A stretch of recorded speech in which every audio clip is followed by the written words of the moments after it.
Hello everyone. Welcome to For Nurses Preparation YouTube channel.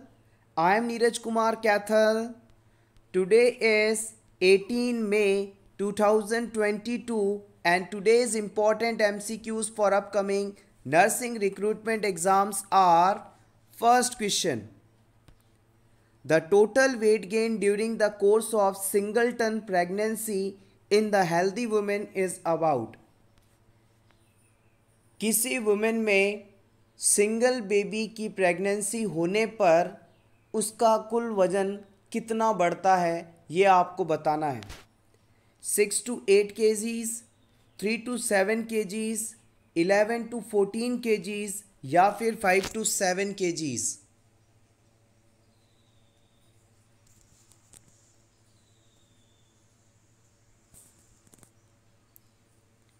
The correct answer is option C. It is 11 to 14 kgs।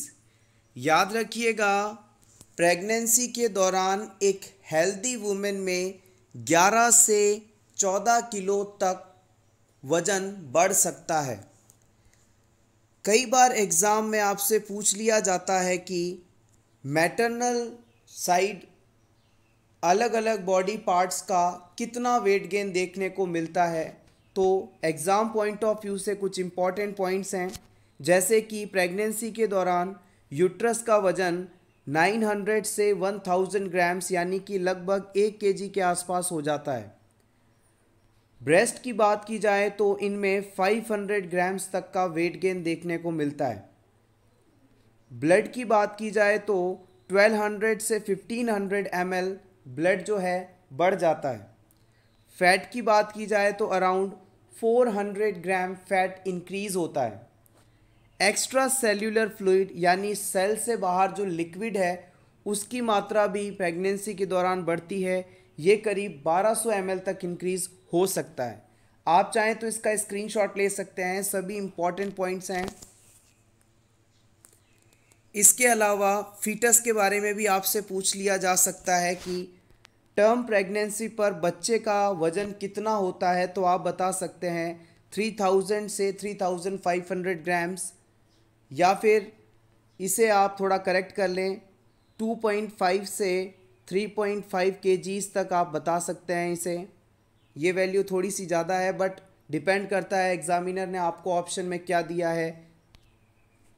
Placenta की बात की जाए तो placenta का वज़न 500 से 700 ग्राम्स तक बढ़ सकता है। अगर एग्ज़ाम में आपको ऑप्शंस के अंदर 500 ग्राम्स लिखा मिले तो आप इसे ही करेक्ट करेंगे। एमनियोटिक फ्लूइड की मात्रा 800 ml से 1000 ml तक बढ़ सकती है।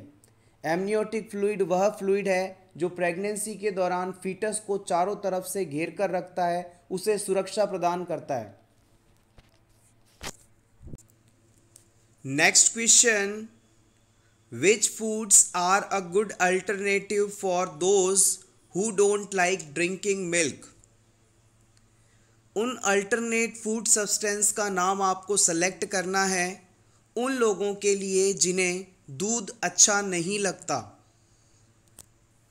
Option A eggs, peanut butter and dry beans. Option B pasta, rice, potatoes. Option C, fruits, vegetables and whole grain bread.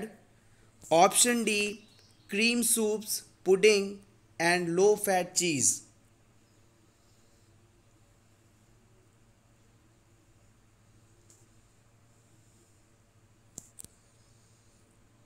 The right answer is option C. जिन लोगों को दूध पीना पसंद नहीं है उनके लिए फ्रूट्स, वेजिटेबल्स और whole grain bread alternative options हैं जो कि दूध से मिलने वाले सभी इसेंशियल एलिमेंट्स को फुलफिल कर देते हैं। Next question, a nurse administers an intramuscular injection of vitamin K to a newborn. What is the purpose of this injection? आप किसी न्यूबॉर्न बेबी में इंट्रामस्कुलर रूट द्वारा विटामिन के एडमिनिस्टर कर रहे हैं। न्यूबॉर्न बेबी में विटामिन के क्यों दिया जाता है, इस बात को आपको बताना है।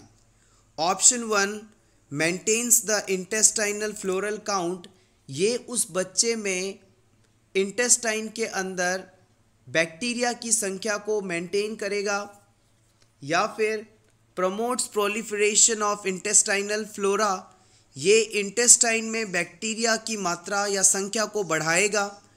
ऑप्शन 3, स्टिमुलेट्स विटामिन के प्रोडक्शन इन द बेबी, ये विटामिन के प्रोडक्शन को बढ़ाएगा। या फिर provide protection until intestinal flora is established, जब तक इस बच्चे की इंटेस्टाइन्स में बैक्टीरिया नहीं पनपते तब तक ये बेबी को प्रोटेक्ट करेगा। क्यों बच्चे को विटामिन के दिया जाता है, बहुत ही बेसिक और इम्पॉर्टेंट क्वेश्चन है। इस क्वेश्चन के बाद आप इस कॉन्सेप्ट को नहीं भूलेंगे। The right answer is option 4।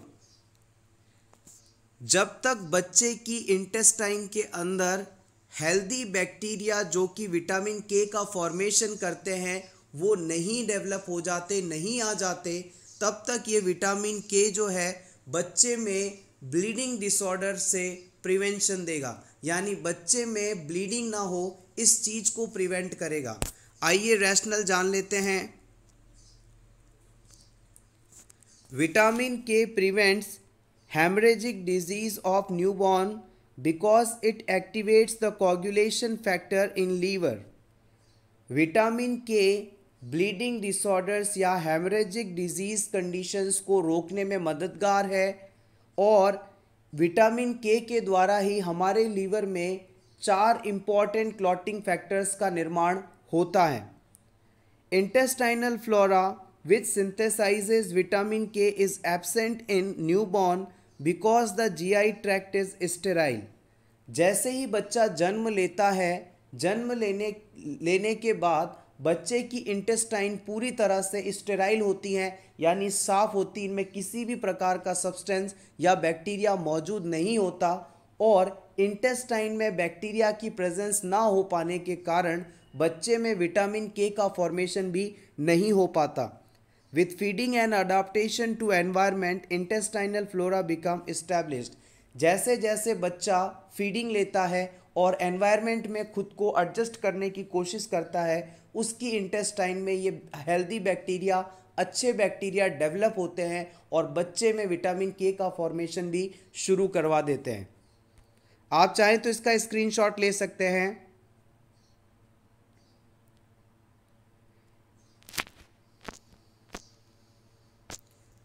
Dose at birth 1 mg.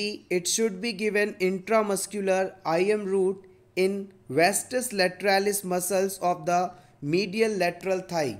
Important question, जन्म के बाद बच्चे को विटामिन के की जो डोज है वो 1 mg होनी चाहिए, इंट्रामस्कुलर रूट द्वारा दी जानी चाहिए और बच्चे की थाइस पर, जांघ पर, वेस्टस लेटरालिस मसल्स में ये इंजेक्शन लगाना सही चॉइस ऑफ साइट माना जाता है।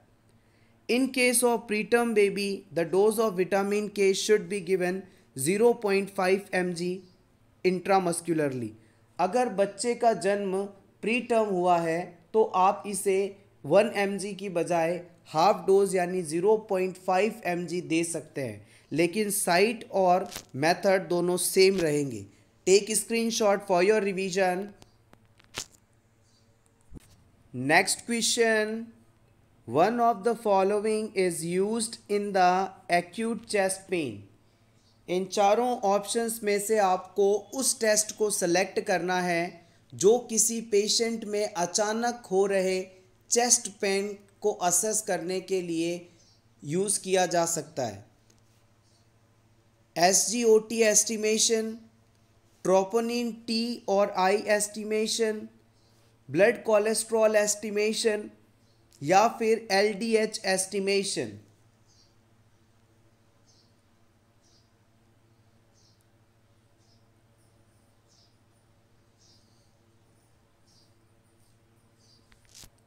The right answer is option B, troponin T और ट्रोपोनिन आई एस्टिमेशन। देखिएगा, ये बेसिकली प्रोटीन से बने एंजाइम्स हैं। हमारे हार्ट के अंदर ये ट्रोपोनिन आई और ट्रोपोनिन टी सब्सटेंस सेल्स के अंदर स्टोर्ड रहते हैं। अगर किसी कारण से हमारे हार्ट तक ब्लड सप्लाई कम हो जाए, ऑक्सीजन पर्याप्त मात्रा में हार्ट के टिश्यूज़ तक ना पहुंच पाए, तो हार्ट की जो सेल्स हैं वो डेड होने लगती हैं। और जैसे ही हार्ट की सेल्स डेड होती हैं, उनकी डेथ होती है, तो इन सेल्स के अंदर से ट्रोपोनिन टी और ट्रोपोनिन आई नामक ये एंजाइम्स बाहर निकल आते हैं और ब्लड में इनका लेवल इंक्रीज होने लगता है। अगर किसी पेशेंट को अचानक से सीने में तेज दर्द हो, तो हम उसे हार्ट अटैक तो नहीं आया, इस चीज़ का अंदाज़ा लगाने के लिए ट्रोपोनिन टी या ट्रोपोनिन आई टेस्ट करवा सकते हैं। अगर पेशेंट को हार्ट अटैक आया होगा तो हार्ट की सेल्स डेड हुई होंगी और डेड होने के बाद पेशेंट के ब्लड में ट्रोपोनिन आई और ट्रोपोनिन टी का लेवल हमें बढ़ा हुआ मिलेगा। ट्रोपोनिन टी और ट्रोपोनिन आई में से दोनों में से यदि आपसे पूछ लिया जाए कि बेस्ट मार्कर कौन सा है, तो आप बताएंगे troponin I. Because troponin T जो है हमारे हार्ट की सेल्स के अलावा बॉडी के दूसरे पार्ट्स में पाए जाने वाले मसल्स में भी पाया जाता है। हो सकता है कि किसी पेशेंट में हार्ट के अलावा उन बॉडी पार्ट्स में डैमेज हुआ हो, इस वजह से ट्रोपोनिन टी का लेवल बढ़ा हुआ मिले। लेकिन जो ट्रोपोनिन आई है, ये सिर्फ और सिर्फ हमारी मायोकार्डियल सेल्स यानी हार्ट की सेल्स में पाया जाता है। और ब्लड में यदि इसका लेवल बढ़ा हुआ है तो आप 100% ये कह सकते हैं कि इस पेशेंट की हार्ट सेल्स डैमेज हुई हैं, इसे हार्ट अटैक आया है, मायोकार्डियल इंफ्रैक्शन हुआ है। Next question, non steroidal anti inflammatory drugs यानी NSAIDs are commonly used in treatment of musculoskeletal condition. It is important for the nurse to remind the client too. हम सभी जानते हैं कि मसल्स और स्केलेटल सिस्टम से रिलेटेड कंडीशंस के treatment हेतु हम NSAIDs का इस्तेमाल करते हैं। इन मेडिसिन को लेने वाले क्लाइंट को हमें कौन सी जानकारी देना आवश्यक है? Option 1, take NSAIDs at least 3 times per day. आप NSAID लेने वाले पेशेंट से ये कहेंगे कि आप इस मेडिसिन को कम से कम दिन में 3 बार लें। Option 2, take antacids 1 hour after taking NSAIDs। NSAID लेने के 1 घंटा बाद हमें एंटासिड्स लेने चाहिए। Option 3, take NSAID with food. NSAIDs को हम खाने के साथ लेना चाहिए। कौन सा स्टेटमेंट सही है?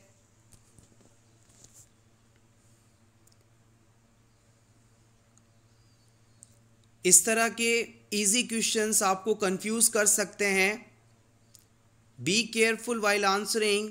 The right answer is option 4। देखिएगा, यहां पर थोड़ा सा टाइपिंग एरर है, आप इसे या तो आंसर 3 मान सकते हैं। हमें हमेशा non steroidal anti inflammatory medicines को खाने के साथ लेना चाहिए।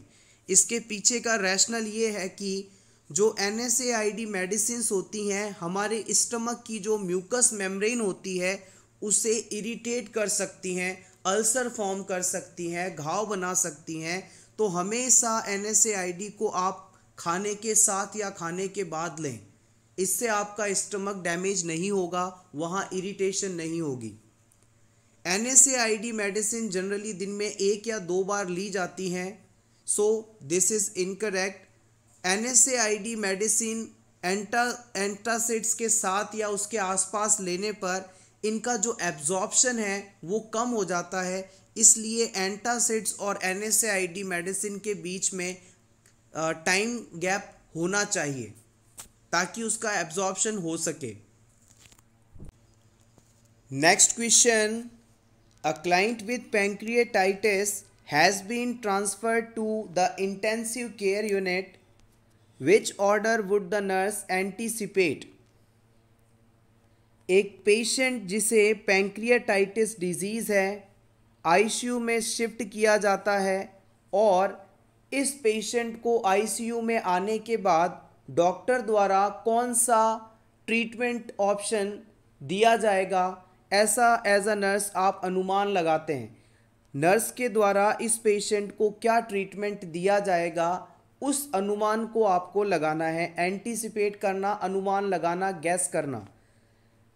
डॉक्टर कहेगा कि इस पेशेंट का ब्लड प्रेशर हर 15 मिनट में चेक करना है आपको, या फिर ऑप्शन बी, डॉक्टर कहेंगे कि इसमें हमें लेविन ट्यूब इंसर्ट करनी है, या फिर ऑप्शन सी, डॉक्टर ये प्रिस्क्राइब करेंगे कि इस पेशेंट में हर दिन कम से कम 2 बार ड्रेसिंग चेंज होना चाहिए।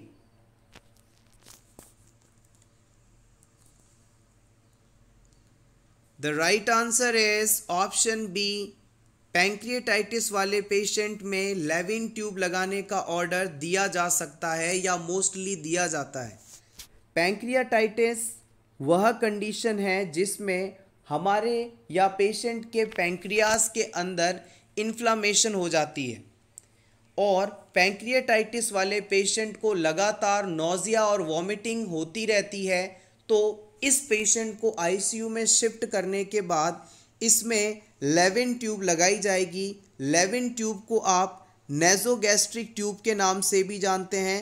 इस ट्यूब को आप लेफ्ट नॉस्ट्रिल से इंसर्ट करके स्टमक तक इंसर्ट करते हैं और इस ट्यूब के द्वारा जितना भी स्टमक के अंदर कंटेंट है वो धीरे धीरे ड्रेन आउट करवा दिया जाएगा, स्टमक वॉश हो जाएगा और पेशेंट में हो रही नौजिया वॉमिटिंग वाली फीलिंग जो है स्टॉप हो जाएगी।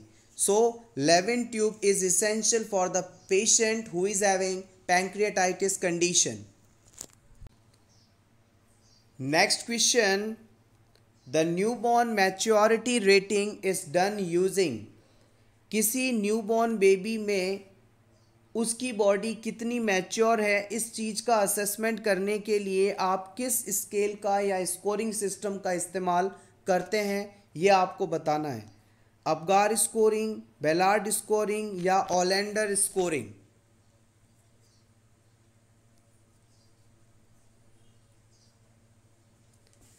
क्वेश्चन की लैंग्वेज पर गौर कीजिएगा। Newborn maturity rating, newborn maturity rating. The right answer is option B, Ballard score.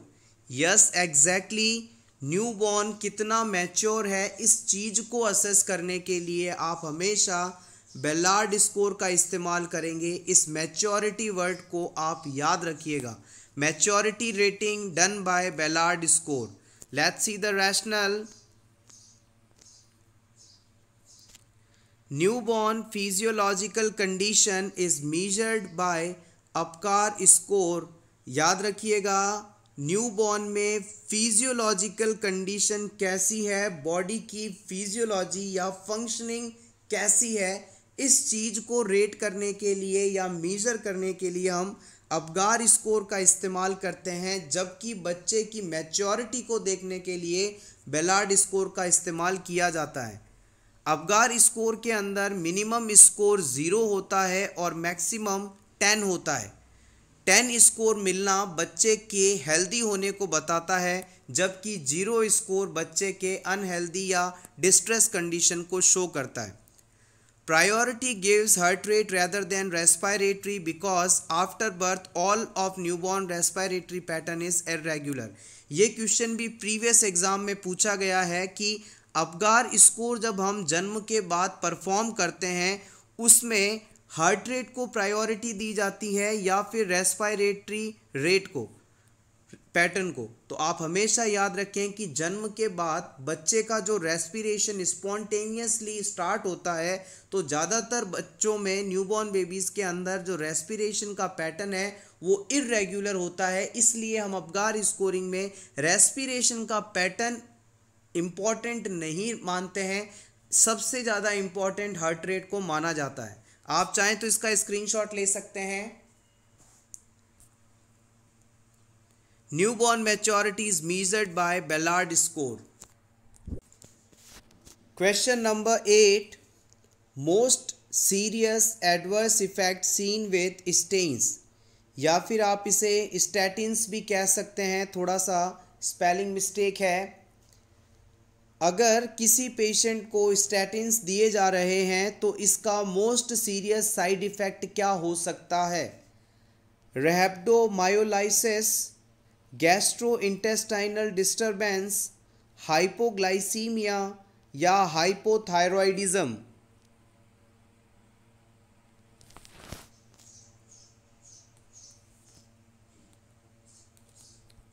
The right answer is option A, rhabdomyolysis. Statin medicine देने के बाद पेशेंट में रैप्डोमायोलाइसिस हो सकता है। आइए जानते हैं स्टैटिन ड्रग्स के बारे में। स्टैटिन मेडिसिन को आप लिपिड लोवरिंग एजेंट या लिपिड लोवरिंग ड्रग्स के नाम से भी जानते हैं, और जिन पेशेंट्स को ये मेडिसिन दी जाती है उन पेशेंट में रैप्डोमायोलाइसिस होने की चांसेस या संभावना बहुत ज़्यादा बढ़ जाती है। Statins are the group of drugs with lipid lowering properties, which name of drug end with statin, example atorvastatin, pravastatin, lovastatin, simvastatin. Drugs of statin class reduces the risk of myocardial infarction and stroke. जिन patients में lipid की मात्रा, cholesterol की मात्रा बढ़ी हुई होती है उन पेशेंट में हार्ट अटैक हो सकता है, स्ट्रोक हो सकता है। तो इन हार्ट अटैक और स्ट्रोक की संभावना को कम करने के लिए हम लिपिड लोवरिंग एजेंट या स्टैटिन्स मेडिसिन देते हैं। जितनी भी स्टैटिन मेडिसिन हैं उन्हें आइडेंटिफाई करने के लिए आप उस ड्रग के पीछे हमेशा स्टैटिन शब्द लगा दिखेंगे। अगर किसी मेडिसिन के पीछे आपको एज अ सुफिक्स स्टैटिन लगा मिले तो मान लीजिएगा कि ये लिपिड लोवरिंग क्लास की मेडिसिन है, स्टैटिन मेडिसिन है।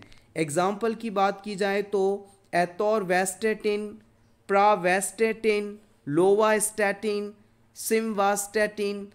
ये क्वेश्चन प्रीवियस एग्जाम में पूछा भी गया है, आप चाहें तो इसका स्क्रीनशॉट ले सकते हैं। अब बात करते हैं रैप्डोमायोलाइसिस क्या होता है।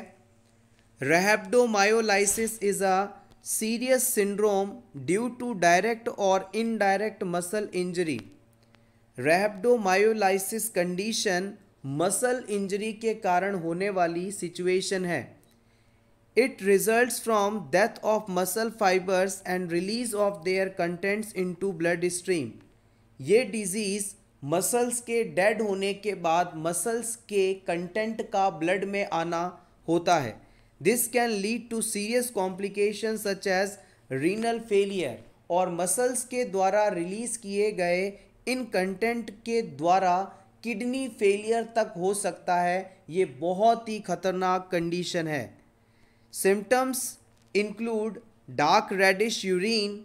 इस डिजीज़ के सिम्टम्स की बात करें तो यूरिन का रेडिश होना, डार्क होना, यूरिन की मात्रा का कम होना, वीकनेस फील होना, मसल्स में लगातार दर्द होना। अर्ली ट्रीटमेंट और aggressive fluid replacement reduces the risk of kidney damage. अगर पेशेंट में ये सिम्टम्स आ रहे हैं और इस रैप्डोमायोलाइसिस कंडीशन को आप अर्ली स्टेट में डायग्नोज कर लेते हैं और प्रॉपर ट्रीटमेंट दिलाते हैं, फ्लूइड रिप्लेसमेंट दिलाते हैं, तो इस डिजीज़ से होने वाले किडनी डैमेज को टाला जा सकता है। आप चाहें तो इसका स्क्रीनशॉट ले लें, इंपॉर्टेंट है। Next question, which of the following are reasons for the increasing incidence of food borne illness. नीचे बताए ऑप्शंस में से आपको उस ऑप्शन को सेलेक्ट करना है जिसके कारण फूड बॉर्न इलनेस के बढ़ने की संभावना सबसे ज़्यादा है, यानी खाने से जुड़ी बीमारियों का बढ़ना किस वजह से होता है उसे सेलेक्ट करना है। Option A, increase consumption of food important from foreign countries.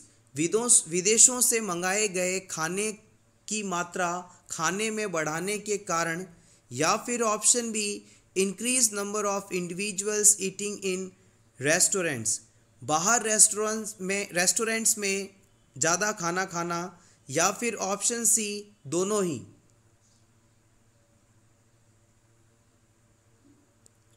The right answer is option A. अगर कोई पर्सन दूसरे देशों से इंपोर्ट किया हुआ मंगवाया गया फूड सब्सटेंस ज़्यादा लेता है तो उसमें फूड से होने वाली इलनेस होने की संभावना बढ़ जाती है। Option A correct here. Next question, Vande Mataram scheme is included in. Vande Mataram scheme को हम किस में सम्मिलित करते हैं? आरसीएच प्रोग्राम में, आईएमएनसीआई प्रोग्राम में, आईसीडीएस प्रोग्राम में।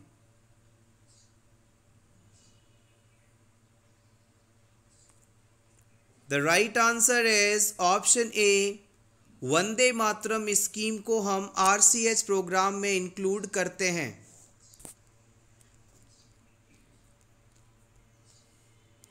वंदे मातरम प्रोग्राम जो है 9 फरवरी 2004 में लॉन्च हुआ था और इसका उद्देश्य था कि सेफ मदरहुड सर्विसेज को इम्प्रूव करना, साथ ही साथ मैटरनल और नियोनेटल डेथ्स को कम करना। Next question, which of the following is a non modifiable risk factor for atherosclerosis. Atherosclerosis disease के लिए ऐसा रिस्क फैक्टर कौन सा है जिसे हम बदल नहीं सकते, मॉडिफाई नहीं कर सकते?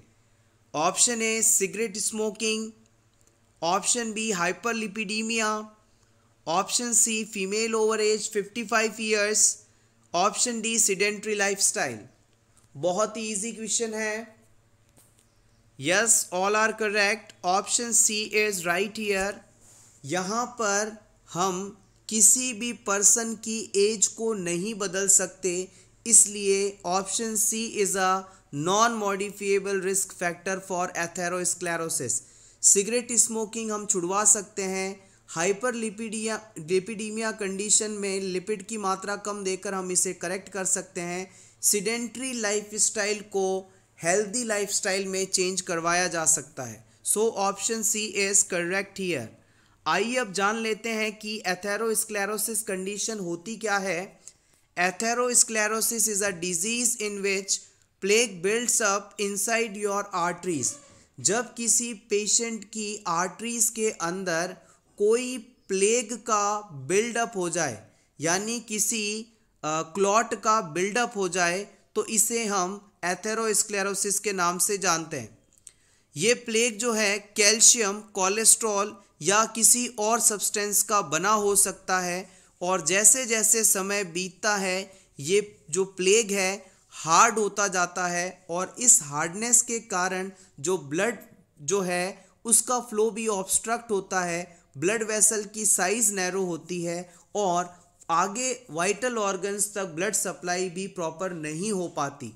और कुल मिला के हम कहें तो कोरोनरी आर्टरी डिजीज़ के लिए एथेरोस्क्लेरोसिस भी इसका एक टाइप है। आप चाहें तो इसका स्क्रीनशॉट ले सकते हैं। Next question, a client with diabetes is explaining to the nurse how she will care for her feet at home.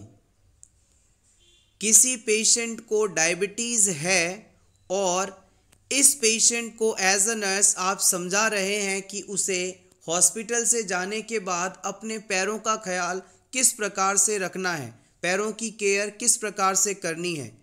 Which statement indicates that the client understands the proper food care.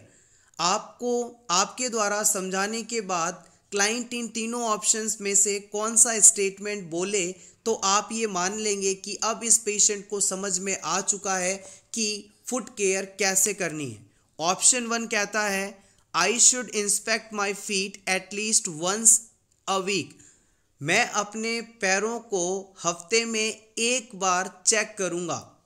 Option 2, it is okay to go barefoot in the house. मैं अपने घर में नंगे पैर यानी बिना slippers के, बिना शूज़ के घूम सकता हूँ। Option 3, it is important to dry my feet carefully after bath. मैं नहाने के बाद अपने पैरों को ध्यान से ड्राई करूँगा, सुखाऊँगा। Which statement is correct regarding the care of foot in a diabetes patient?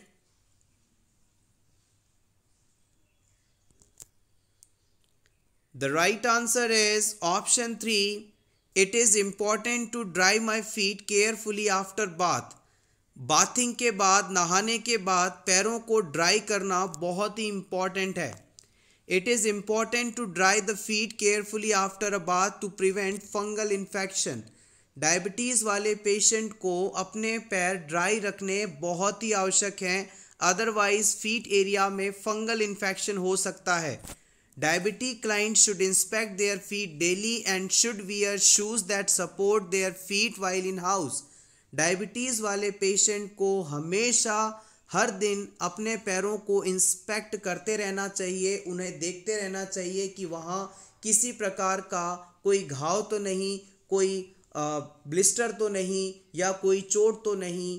और साथ ही साथ डायबिटीज़ वाले पेशेंट को नंगे पांव नहीं घूमना चाहिए, बेयर फुट नहीं चलना चाहिए, क्योंकि डायबिटीज़ पेशेंट में अगर थोड़ा भी घाव हो जाए तो उसकी हीलिंग नहीं हो पाती, और हीलिंग ना हो पाने के कारण ये घाव लगातार बढ़ता रहता है और पेशेंट को एक स्टेट के बाद लेग एम्पुटेशन तक करवाना पड़ सकता है। तो डायबिटीज़ वाले पेशेंट को अपनी फुट केयर रेगुलर करनी है, खाने पीने का ध्यान रखना है, नंगे पांव नहीं चलना है, बाथिंग के बाद फीट्स को ड्राई करना है और डेली इंस्पेक्शन करना है।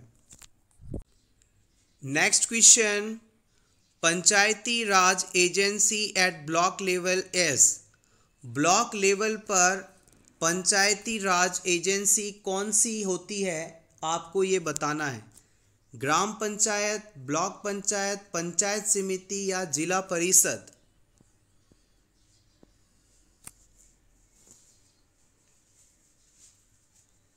The right answer is option C, Panchayat समिति।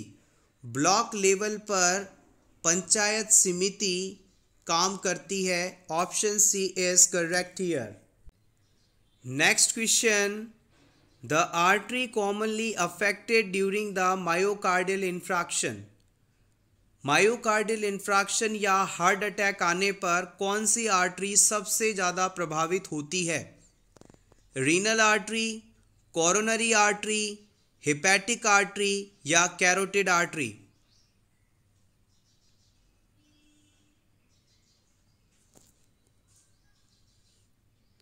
The right answer is option B.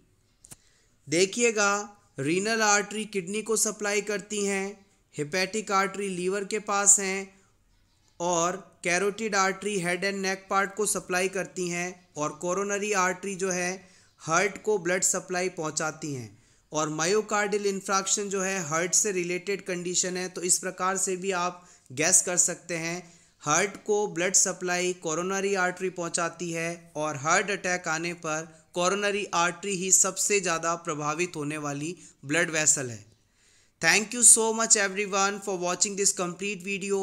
अगर आपको आज की ये क्लास अच्छी लगी हो तो प्लीज़ वीडियो को लाइक कर दीजिएगा, और इसी तरह के और वीडियोस देखने के लिए for nurses preparation YouTube channel को ज़रूर सब्सक्राइब करें। Best of luck.